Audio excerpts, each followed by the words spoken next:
Olá pessoal, meu nome é Israel AS e nesse vídeo eu vou estar mostrando para vocês como a gente deve proceder para poder consumir serviços WCF em aplicações cliente.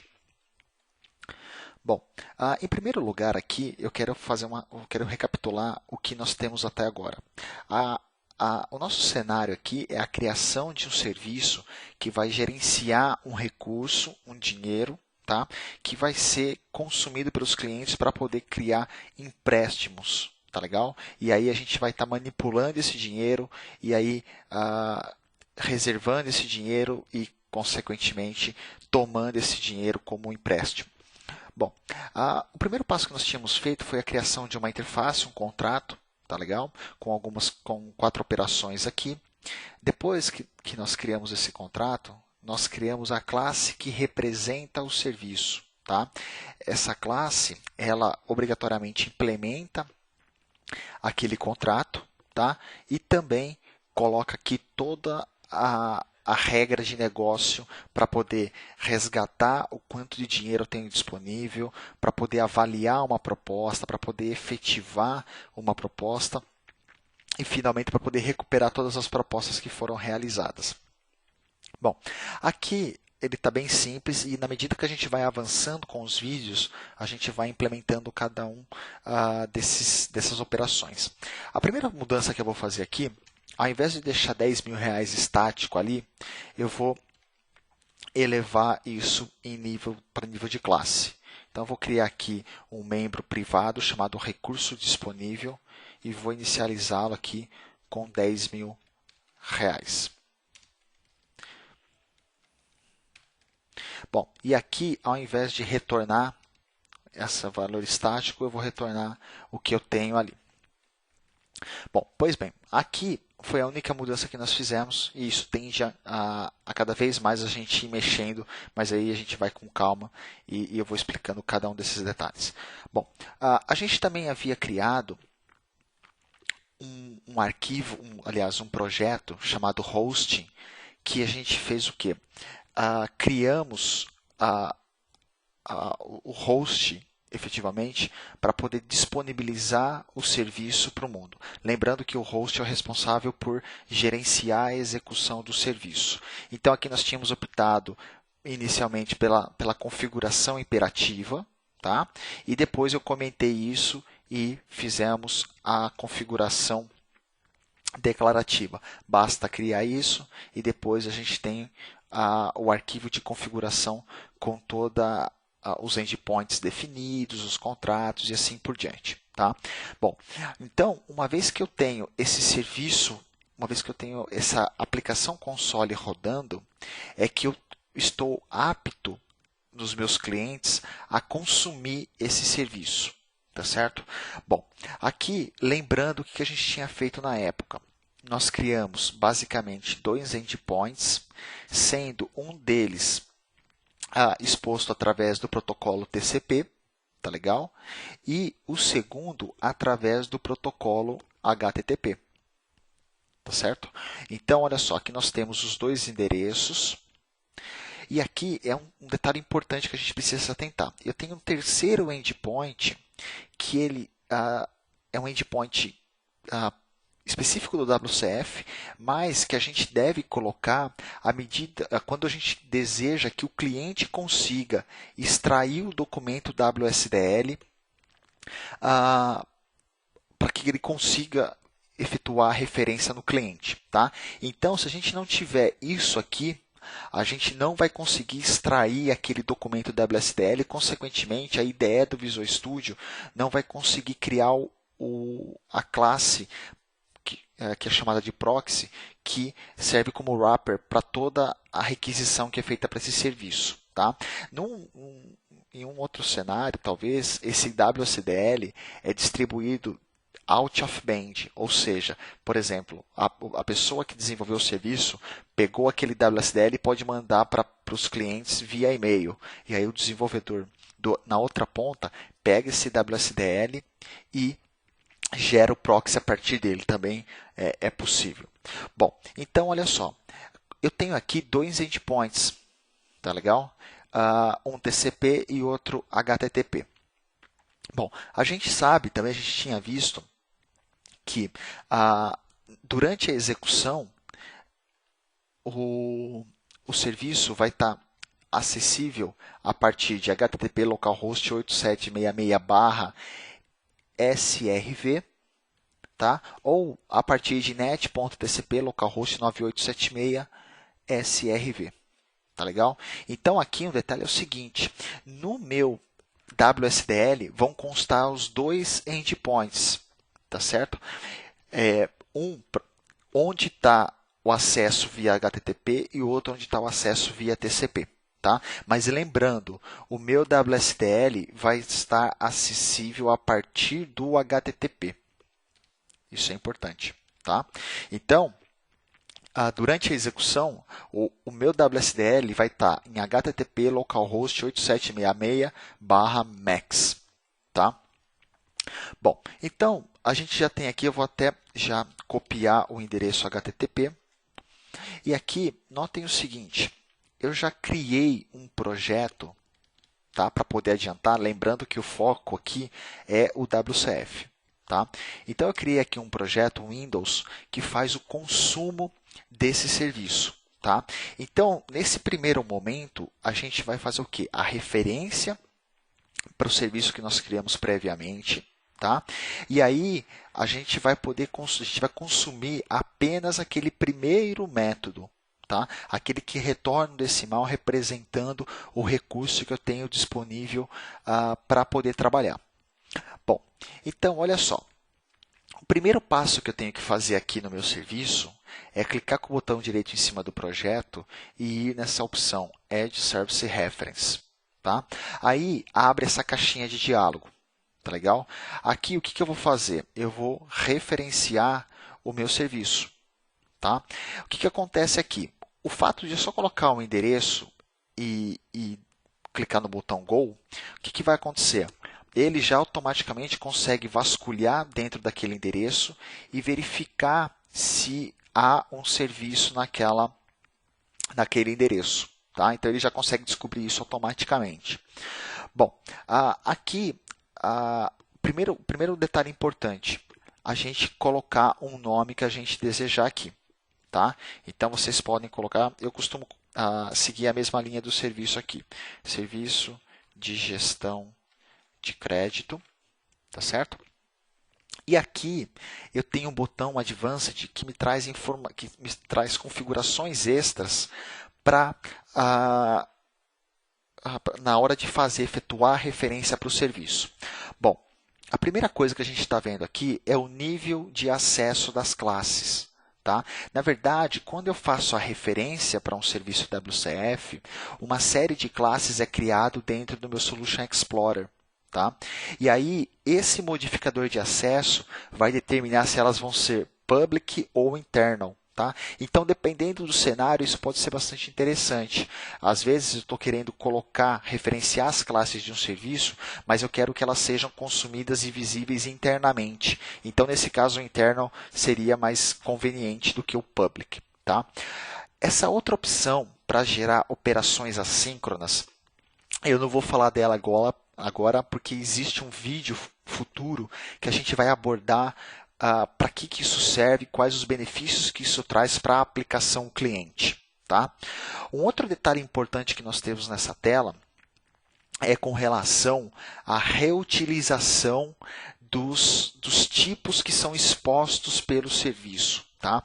Então, acredito que vocês já se recordam, nós criamos a classe proposta, a classe cliente, a classe empréstimo. Então, o que acontece? Como esses tipos, essas classes não existem do lado do cliente, automaticamente essa ferramenta que a gente está vendo aqui, ela extrai a estrutura do WSDL e remonta aqueles tipos do lado do cliente. Tá legal? Só que se vocês notarem, para aqueles tipos que já existem do lado do cliente, ele não vai refazer.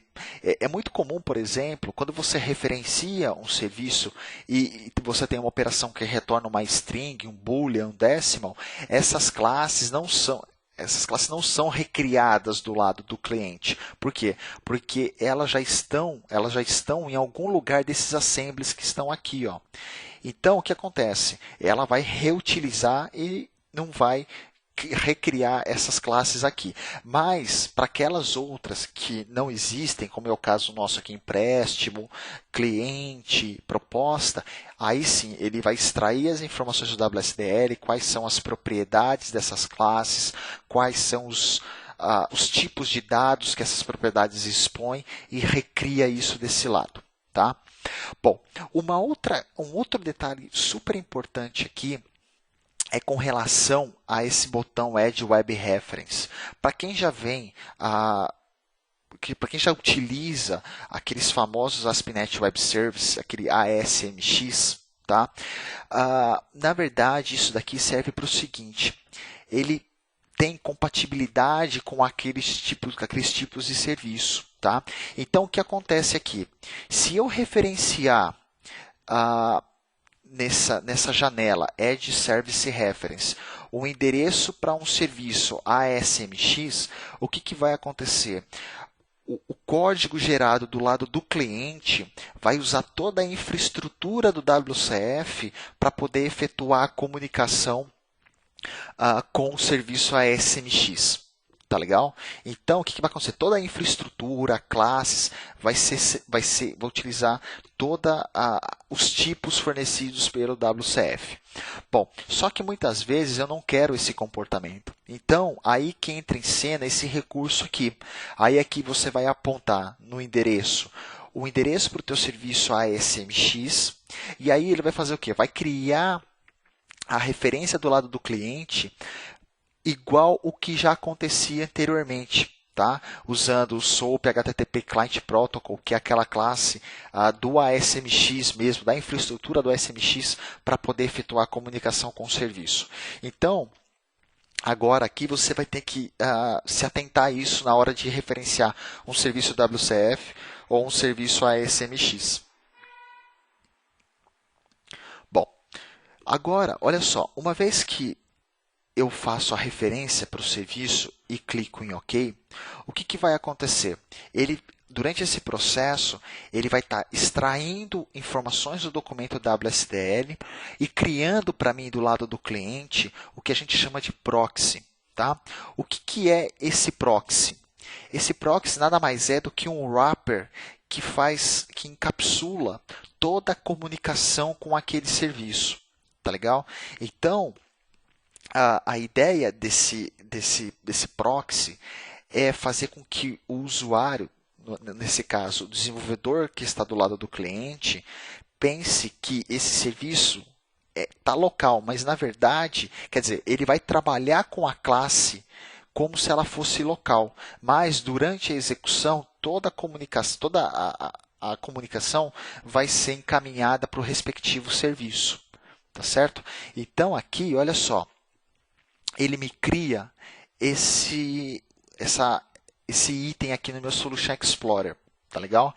Então, aqui a gente não está enxergando nada. Mas se a gente clicar nesse botão Show All Files, o que vai acontecer? Eu consigo expandir aqui e, consequentemente, chegar num arquivo chamado reference.cs ou reference.vb. Depende em que tipo de projeto você está referenciando ou de qual linguagem você está utilizando. Se eu abrir aqui essa minha classe, a gente vai notar que todos aqueles tipos que a gente usou, que a gente criou do lado do serviço, foram recriados desse lado aqui. Então, notem o seguinte: eu tenho uma classe proposta, essa classe vai conter algumas propriedades, data, número, que mais? Status e assim por diante. Tá legal?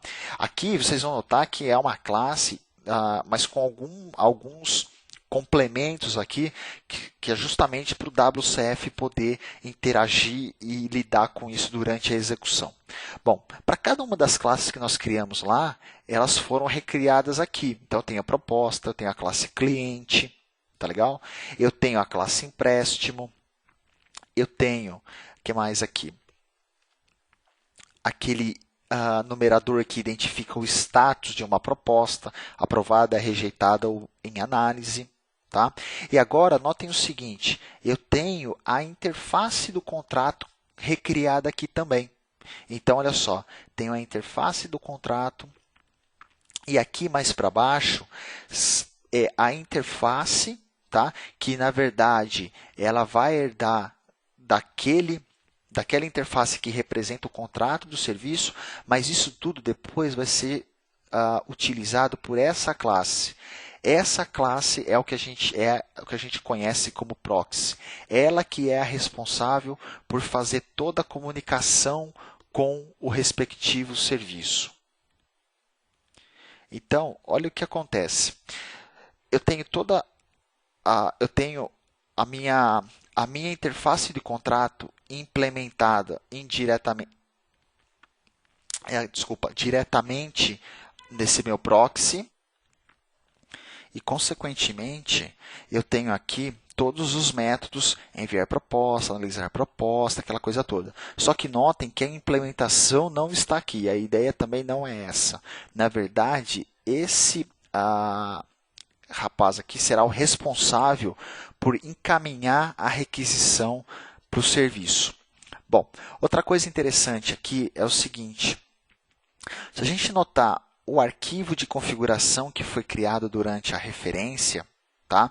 Notem que ele opta sempre pela configuração declarativa do lado do cliente quando você usa aquele recurso para referenciar o serviço. Então, notem aqui o seguinte, do lado do cliente, 2 endpoints foram criados. Tá? Só que aqui, na verdade, isso daqui ele vai ser utilizado pelo cliente para que ele catalogue aqui quais são os pontos de acesso para aquele serviço que eu referenciei. Então, na verdade, lembre que eu disse para vocês, o serviço está sendo exposto a partir de 2 endpoints. Eu consigo chegar naquele serviço através de 2 endpoints. E esses endpoints constam no meu arquivo WSDL. E foi justamente isso que ele trouxe para cá. Tá certo? Então, eu tenho aqui o endpoint para o NetTCP, para o endereço TCP, e eu tenho o outro endpoint apontando para o HTTP, para um endereço HTTP onde eu consigo acessar aquele serviço. E notem que aqui ele já consta o SRV, tá? Que é efetivamente o endereço do serviço. Outra coisa importante é que cada um desses endpoints ele define aqui a configuração do meu binding. Então, o que acontece? Aqui, se a gente notar, logo em cima aqui desse arquivo de configuração, eu tenho todas as configurações do meu TCP, do meu binding que comunica através de TCP. Então, eu vou ter aqui informações a respeito de timeout, se vai suportar transação ou não, qual é o nível de segurança que isso vai ter, enfim, uma porção de características exclusivas do binding e que vai interferir drasticamente na comunicação entre o cliente e o serviço. Como essa comunicação vai ser realizada, quais informações eu tenho que levar do cliente para o serviço e assim por diante. Tá legal? Bom, uma vez que o serviço está referenciado, o proxy está criado, as minhas configurações estão aqui apontando para o serviço, chega o momento de eu efetivamente consumir aquele serviço. Tá legal? Então, aqui, vejam só, eu vou... uma coisa que eu acabei até esquecendo de dizer é o seguinte, cada um dos endpoints, eles estão nomeados. Tá? Então, notem que aqui eu tenho Net TCP Bind e gestor de crédito, e aqui eu tenho Net Basic HTTP Bind e gestor de crédito. Esse nome também vocês coloquem o que vocês acharem mais conveniente. O fato da ferramenta gerar automaticamente, ela vai montando isso, mas nada impede de você vir aqui e alterar isso. Tá? Então, o que vai acontecer? Chega o momento de eu consumir esse serviço. Então, a ideia aqui é o seguinte, no evento load desse formulário, eu quero chamar aquele método que retorna o recurso disponível que eu tenho e vou abastecer nessa variável, nesse label que eu tenho aqui no meu formulário. Então, o que vai acontecer? Aqui, logo no evento load da página, eu vou instanciar o serviço de gestão de crédito. Tá legal? Então aqui, olha só, a hora que eu abro o serviço de gestor de crédito, na verdade é o namespace. Dentro dele eu tenho todas as classes e tipos que vão ser utilizados para que eu consiga efetuar o consumo desse serviço. Então notem aqui que eu tenho cliente, empréstimo, proposta e status. E gestor de crédito é a cópia do contrato do lado do cliente. E gestor de crédito client, na verdade, é o meu proxy e é isso que eu vou referenciar aqui. Então, olha só. Instancio. E aqui um dado importante. O fato de eu ter dois endpoints do lado do cliente, eu preciso usar essa segunda versão do construtor que me permite passar o nome do endpoint, porque a aplicação, na hora que eu construir o meu proxy, eu preciso dizer através de qual dos dois protocolos ele vai comunicar com o serviço. Então aqui o que eu posso estar fazendo? Eu vou copiar o nome desse endpoint para comunicação via HTTP e vou colar isso aqui. Tá legal? Bom, feito isso, o que acontece? O proxy está pronto, o meu serviço, a minha classe está pronta para poder efetuar a comunicação. Ela sabe através de qual endpoint a requisição deve caminhar. E agora aqui eu tenho o quê? Esse label, eu só preciso ver se eu dei o nome correto para ele. Total de recurso. Então, olha só. .text vai receber o quê? Proxy.recuperar quantidade de recurso disponível. Então, notem aqui que tudo parece a chamada para o método, parece que o método está local. E realmente ele está, mas na verdade, durante a execução, isso vai bater lá no serviço que ele referencia. Tá legal? E finalmente, depois de tudo acabado, proxy.close para que eu feche, eu encerre o meu objeto que faz toda a comunicação. É importante que você tome sempre cuidado com essa técnica. Tá? Porque se algum problema acontecer durante a comunicação, esse método corre o risco de nunca ser chamado. Tá legal? Então, sempre que puderem, vocês podem envolver isso daqui dentro de um bloco using. E aí, o método close fica implícito. Tá? Na verdade, o bloco, ao envolver uma classe no bloco using, o que é chamado aqui, na verdade, é o método dispose, que internamente vai chamar o close. Bom, dessa forma, o que acontece? Eu vou eu vou startar esse meu projeto e vou rodar o meu projeto Windows. Se tudo correr bem, ele vai me retornar exatamente os 10 mil reais fornecidos lá pelo serviço. Se a gente alterar isso lá no serviço, tá? O que vai acontecer? Olha só, venho aqui, vou alterar de 10 mil para 25 mil reais. Tá legal? Então, aqui o que eu vou fazer? Primeira coisa, vou startar o meu hosting. Tá? Uma vez que o meu hosting está rodando, o que vai acontecer? Eu posso vir até aqui e startar a minha aplicação cliente. Agora, a hora que eu rodar, ele tem que me retornar os 25 mil reais. Tá legal? Bom, outra coisa importante aqui que facilita bastante durante o desenvolvimento, por exemplo, eu tenho dois projetos, um depende do outro para poder funcionar. Então, ao invés de ficar startando um para depois startar o outro, você pode vir aqui nas propriedades da tua solução e no Set Startup Project, você determinar aqui que você quer startar múltiplos projetos. Então, aqui, a ordem é importante. Primeiro, eu quero disparar o hosting e depois eu quero disparar o serviço. Tá? O host tem que estar no ar, porque senão o serviço falha. Tá? Então, olha só. Rodando a partir de agora, o meu host subiu. Tá legal? Ops, eu errei aqui. Não é o meu serviço, é a minha aplicação WinUI.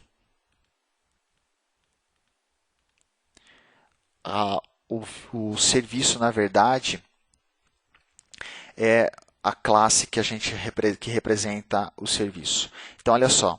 Aqui eu tenho os dois projetos rodando ao mesmo tempo. Bom, aqui outra coisa interessante também é o seguinte. Eu posso vir aqui no webconfig, pegar o endereço, o nome do endpoint TCP, tá legal? E na hora de instanciar, ao invés de passar o nome do endpoint HTTP, eu passo o nome do endpoint TCP. Então, a comunicação deve ser realizada através de TCP. Então, bacana que com isso você consegue, por exemplo, na tua aplicação cliente, ora consumir via TCP, ora consumir via HTTP. Então, se o cara, por exemplo, se o cliente estiver dentro da rede interna, a comunicação pode ser estabelecida via TCP. Caso ele está a campo trabalhando, a comunicação pode ser estabelecida através de HTTP. Tá legal? Bom, então, basicamente, só para a gente recapitular aqui, uma vez referenciado o serviço, eu tenho o proxy criado aqui e toda a estrutura já é criada automaticamente. Bom, um detalhe importante é que essa ferramenta que nós temos aí, a IDE, o que ela faz, na verdade, nos bastidores, ela recorre a um utilitário chamado SVC Util. Tá? Então, esse utilitário traz uma série de configurações para que a gente faça a referência, para que a gente consiga criar o proxy através desse utilitário. Tá? Então, na verdade, a IDE faz uso dele. Então, aqui a gente tem tudo, a possibilidade de todos os comandos para que a gente consiga efetuar a criação do proxy através desse utilitário. Então, por exemplo, eu posso determinar em qual em qual linguagem eu quero gerar o proxy. Tá? Eu vou determinar se vai suportar mensagem assíncrona ou não, tá? Que é isso aqui. Tá legal? Se vai ser internal ou public, tá? Se ele vai ou não reutilizar os tipos que já estão no cliente, tá? Então tudo isso pode ser configurado a partir desse utilitário, tá legal? Então também é uma alternativa que você tem na hora de referenciar o teu serviço. Bom, por hoje é tudo, pessoal. Obrigado.